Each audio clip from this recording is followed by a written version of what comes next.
satu rahsia untuk korang ringankan basikal korang dengan kos yang rendah. Inilah benda dia. Ini adalah tube right now saiz untuk BMX. Dekat manual ni ada patch dia. Untuk tampal tube dia ada bagi 2 free. Jadi aku timbang pakai penimbang tu dalam 40-41 gram. Sangat-sangat ringan. Kita boleh kurangkan banyak berat basikal kita dengan upgrade tube sahaja.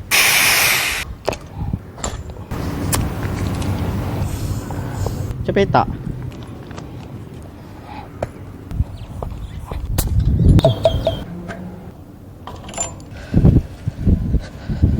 Kalau nak lagi ketara, korang tukar depan belakang. Aku pump 100 PSI. Sekarang basikal aku dah ringan sikit, 100 gram. Ada masa kita tukar yang depan pula jadi 200 gram. Betul tak? Jimat tak guys? Memodalkan tak sampai RM100, korang boleh dapat ringan 200 gram. Tube ni aku beli RM45 tak salah aku. Nak upgrade korang punya basikal bagi ringan sikit, korang boleh klik link dekat bawah video ni.